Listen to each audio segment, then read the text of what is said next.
He also said, "This is what the kingdom of God is like. A man scatters seed on the ground. Night and day, whether he sleeps or gets up, the seed sprouts and grows, though he does not know how. All by itself the soil produces grain, first the stalk, then the head, then the full kernel in the head. As soon as the grain is ripe, he puts the sickle to it, because the harvest has come." Again he said, "What shall we say the kingdom of God is like? Or what parable shall we use to describe it? It is like a mustard seed, which is the smallest of all seeds on earth. Yet when planted, it grows and becomes the largest of all garden plants, with such big branches that the birds can perch in its shade." With many similar parables, Jesus spoke the word to them, as much as they could understand. He did not say anything to them without using a parable, but when he was alone with his own disciples, he explained everything. Before the first pandemic, it feels like a long time ago, before the first lockdown I should say, feels like a long time ago now, but Evie was born. She was born about 2 months I think before the first lockdown, and we're quite thankful that most of our family got to meet her before the first lockdown. But you can probably imagine when they came to see her again after the lockdown, after months had passed, she had changed quite a lot. She had grown up quite a lot, and she got a lot bigger.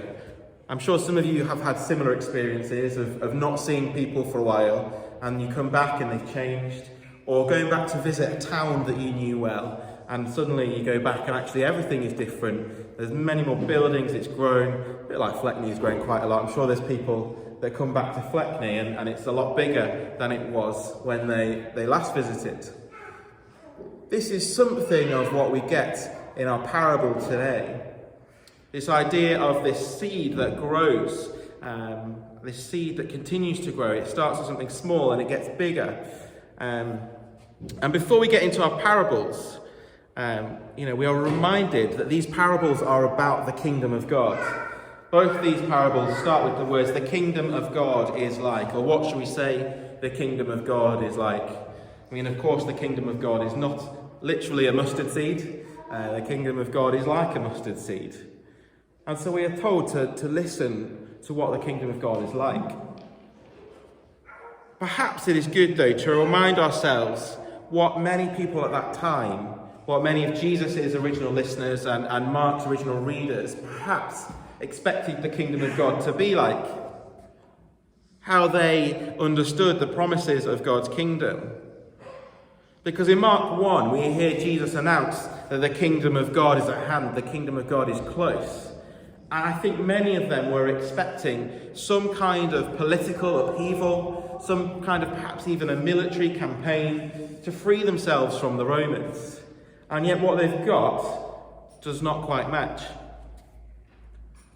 I wonder too if there were some that were reading Mark's Gospel originally, Mark's original readers, Mark's original listeners, who perhaps wanted to hurry along this coming of the kingdom of God by taking up sword and beating away those pesky Romans. Yet when we come to today's parables, we see that this is not what the kingdom of God is like. We come first to the parable of this seed that seems to grow all by itself. It's planted, and then with no help from the farmer, it grows. He just plants it and then harvests it when it's ready. We bump into Mark's favourite word. If you've not noticed yet, Mark's favourite word is immediately. Everything happens really quick, really fast in Mark's Gospel. And immediately, there is an urgency to harvest this grain when it's ripe. But the main focus of this parable is this seed that grows all by itself. There's no help from the farmer who plants it. Actually, growth is what we expect a seed to do, isn't it? We expect that if we plant a seed, it will grow. We probably actually expect, for a lot of seeds, we do have to help it a little bit. We do have to water it, as some of our plants, unfortunately, have attested the fact that they need watering, because they're not looking very well at the moment. Some of them are looking great, but some of our broccoli is not happy, because it's not been looked after. But here, this seed, this growth is natural. It doesn't take any help from the farmer. Growing is what this seed does. It is what it's meant to do. And this, Jesus says, is what the kingdom of God is like. The kingdom of God grows. And the growth from seed to plant is inevitable. But it's uncontrollable. We can't control it. There is no making it happen any quicker. God controls the process. And I think this was a reminder to Mark's readers in particular and to Jesus' disciples that they cannot speed up the coming of God's kingdom. They can't make it happen any quicker because of their own efforts. But they had to journey with God as the kingdom grows until the harvest is ready. Now, we were reminded earlier that in this little seed, there is the potential of the whole plant. The DNA of the fully grown plant is present within this seed. Actually, if you look at an acorn, inside that acorn is all that is needed, all the DNA for a fully grown oak tree. And actually, as Christians, the DNA, the full potential of God's kingdom is inside us. Now, I know we're looking through Mark, but I'm going to give you a little bit from Luke's Gospel. Not quite a spoiler, but just a little, it's not an aside, but we're sneaking out of Mark's Gospel for 1 second. But in Luke's Gospel, Jesus says, the kingdom of God is within you. It's in Luke 17:21. Actually, in the same way that the potential of the plant is in the seed, the kingdom of God is within us, and the full potential of the kingdom of God is within us in the person of Jesus. The kingdom of God is growing. That farmer goes to bed, wakes up, and the seed has grown some more. And actually, the kingdom of God is growing within us and around us, whether we perceive it, whether we don't. The kingdom of God is growing. And I want to pause for a minute. I'm going to ask you a couple of questions, and I just want to leave us 30 seconds of quiet to think about these. If you were sitting a bit closer, I'd ask you to talk about them, but conversation from 2 meters is a little bit awkward. So I just want to encourage you to think quietly. The answer to 2 questions. The first one, how is the kingdom of God growing inside you? And the second one, how do you see the kingdom of God growing around you, in the world around us? So just take 30 seconds to ponder that quietly. How is the kingdom of God growing in you? And how is the kingdom of God growing around us? Or how do you see it growing around us?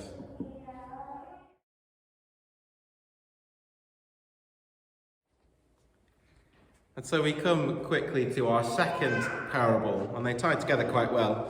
The second parable about the mustard seed this time. These tiny little seeds. I spent far too long Googling, is the mustard seed really the smallest seed in the world? It's not, but that doesn't matter. Actually, to Jesus' listeners, it was this idea that the mustard seed was this. It was a saying that was used. To the farmers, it was the smallest seed that they knew. And if Jesus had said the kingdom of God is like an orchid seed, then they might have had no clue what he was talking about. He uses this example of a mustard seed because it is familiar. There's even sayings in other ancient manuscripts that describe, even a little bit of yeast the size of a mustard seed is enough to ruin the whole batch of unleavened bread and stuff like that. It was a familiar example, familiar phrase, a familiar saying. And he uses this example to give an illustration of how the kingdom of God grows exponentially from tiny little beginnings to this unexplainable size. If the first parable that we heard was about the method of the growth of the kingdom of God, that it is down to God and God moves down and grows unexplainably, actually this parable is more about the extent of the growth of the kingdom. I don't know if you like mustard. I'm not a huge mustard fan. But actually, the mustard seed in some ways is an interesting choice. Because whilst we might like mustard with our sausages, and whilst mustard was a helpful herb at the time, it had medicinal properties, it was used for flavouring, for preserving food. Actually, in the Middle East, in ancient Israel, mustard is a weed. It's not something that you would plant, partly because it grows enough itself, but it was a garden pest. It grows too readily on its own, it expands. Once it appears, it takes over the field. So whilst people enjoyed a bit of mustard for various reasons, actually it was unlikely that they would sow it, they would grow it themselves. But Jesus uses this as an example of the kingdom of God, and I think it is apt. Because actually the kingdom of God starts with a small mustard seed, and it grows exponentially, it expands, it covers.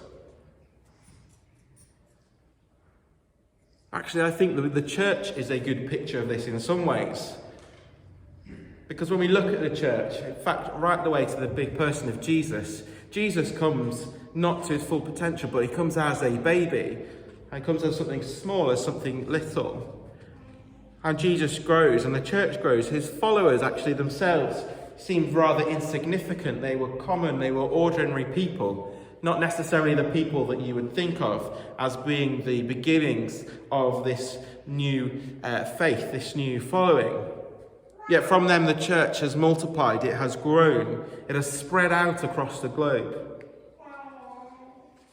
Jesus tells us that this is what the kingdom of God is like.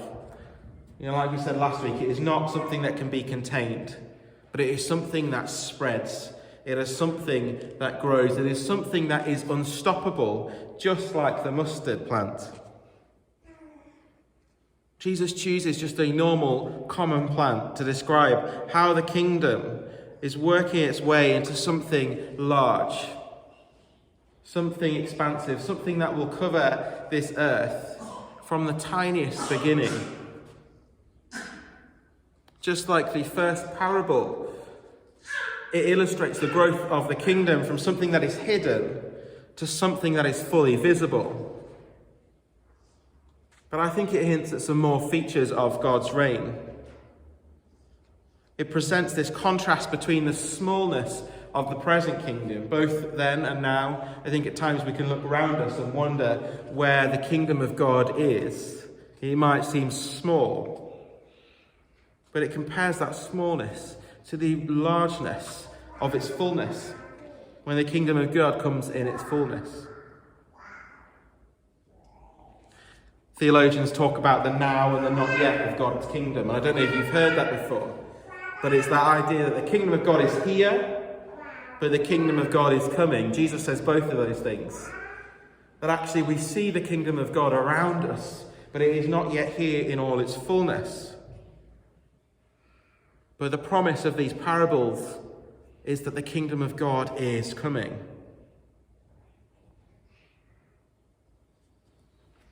This kingdom will grow abundantly and generously from the smallest of seeds. Bizarrely, in Matthew and Luke's gospel, this mustard seed mysteriously turns into a tree.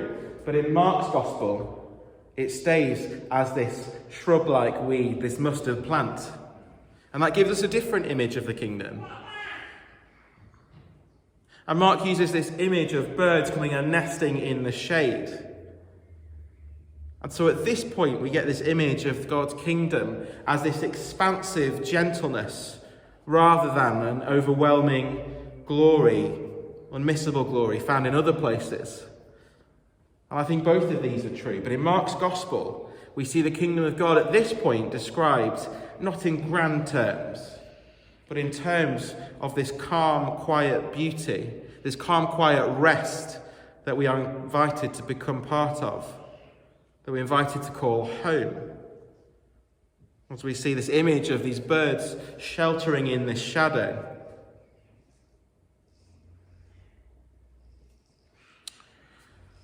Jesus then finishes this section of parables, these parables that tell us a bit about the kingdom of God.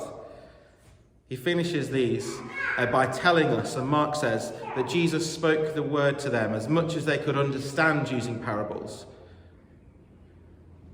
and asks that whoever has ears to hear would listen.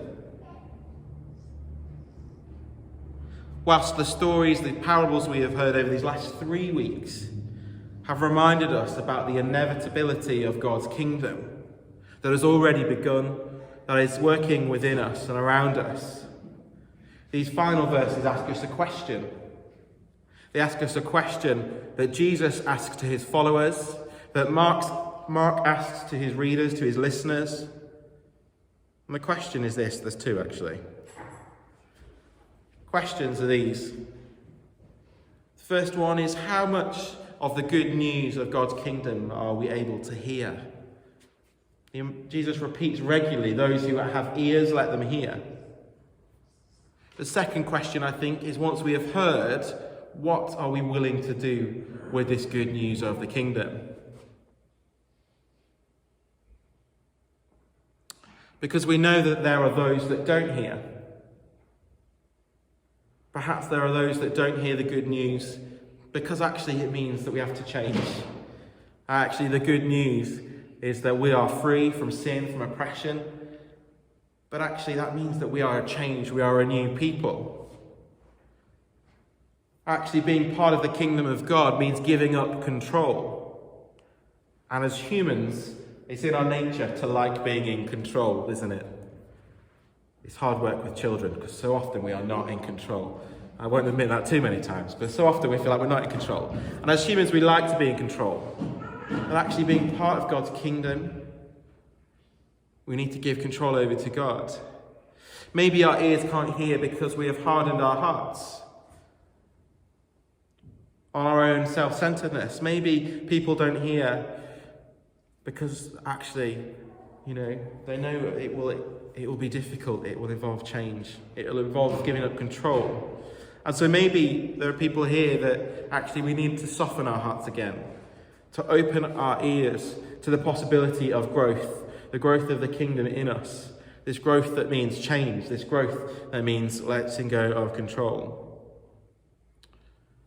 Perhaps actually for some people, this is difficult to hear because like the early disciples, there's these images of that the kingdom of God needs to be this big, grand, amazing thing.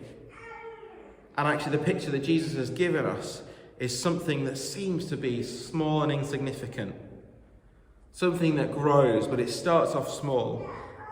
And perhaps that is something that is difficult for us to hear. Perhaps we are looking for the giant oak tree, when Jesus is showing us here the power of God's kingdom in a small, tiny seed. These last 36 verses we've had over the past 3 weeks continue to emphasize the hiddenness and the smallness and the quiet beginnings of God's kingdom, but also show us that that kingdom grows.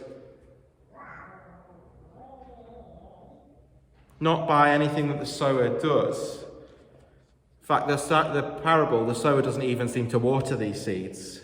The sower just sows and then goes to sleep and gets up and then goes to sleep and gets up. And the earth produces itself this mustard plant that grows. The kingdom of God, just like that, grows organically and inevitably. God's hidden and mysterious work is growing in the world. And we are invited to hear, to listen, to take part.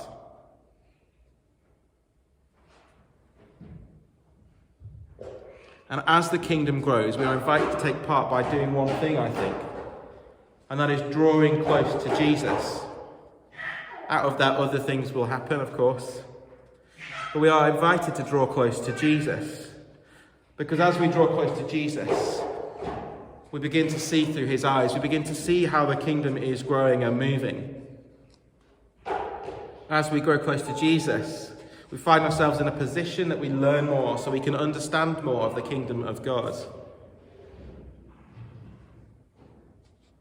These verses, I think, remind us and encourage us to trust God, even when we can't see, can't perceive. And in Mark's gospel, it is those close to Jesus that Mark tells us Jesus explains everything to. And so I encourage us to draw close to Jesus again this morning.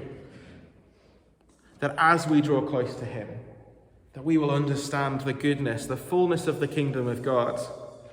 That is here, but that is not yet complete. That is growing in us and around us, but not yet in its fullness. Let us draw close to Jesus again, so that we can learn from him more, that we can see his kingdom more.